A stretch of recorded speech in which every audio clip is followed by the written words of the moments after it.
부와 가난. 잠언 28장 6절로 11절의 말씀입니다. 흠없이 행동하는 가난뱅이가 행실이 비뚤어진 부자보다 낫다. 법을 지키는 자는 분별이 있는 사람이지만 불량배의 친구는 아버지를 망신시킨다. 고리대금으로 재산을 늘리는 자는 가난한 자에게 후히 베푸는 사람을 위해 재산을 늘릴 뿐이다. 법을 지키지 않는 자의 기도는 거짓된 기도이다. 정직한 자를 미혹하는 자는 자신의 함정에 빠질 것이나 흠없는 사람은 복을 받는다. 부자는 스스로 지혜롭다고 여기지만 명철을 지닌 가난한 사람은 자신을 살핀다. 아멘. 현실과 밀접한 부와 가난에 관해 우리는 곰곰이 생각하지 않습니다.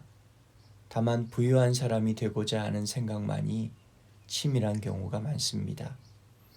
성경은 부와 가난 그 자체로 선과 악을 구별하지 않습니다.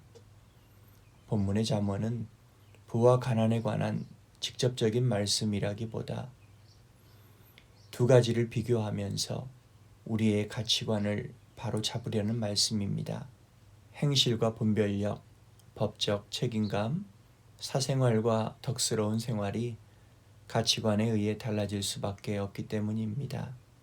그럼에도 불구하고 하나님과 양심에 비추어 부와 가난에 대해 생각하도록 합니다. 하나님의 말씀 사역을 위해 가난을 자처한 이들을 바라보는 시각이 건전해야 합니다.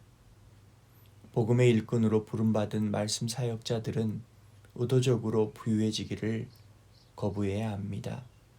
순수함과 분별력이 흐려지기 때문입니다. 정직을 내려놓기 쉽기 때문입니다.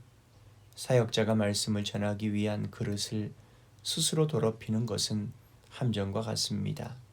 뿐만 아니라 하나님께 삶을 헌신한 이들을 경제적인 궁핍함 때문에 긍휼함을 느낄 것이 아니라 그들의 영적인 풍요로움을 본받고자 해야 할 것입니다.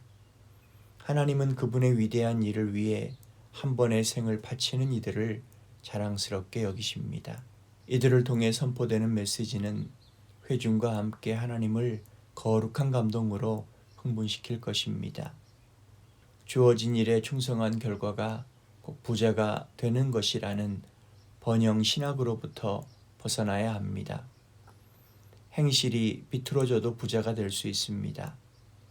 법을 지키지 않아야 부자가 되는 사회도 많습니다.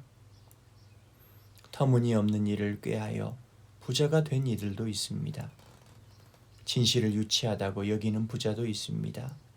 자화자찬하는 부자도 있습니다. 우리의 신앙의 결과가 부 또는 가난이 될 수는 없지만 양심을 지키는 부자, 거룩한 부자, 사회적 책임감을 느끼는 부자, 겸손히 공동체를 섬기는 부자, 그래서 하나님께서 잘했다, 충성된 종으로 평가하시는 부자가 되기 바랍니다. 이런 멋진 부자가 많아지길 기도합니다.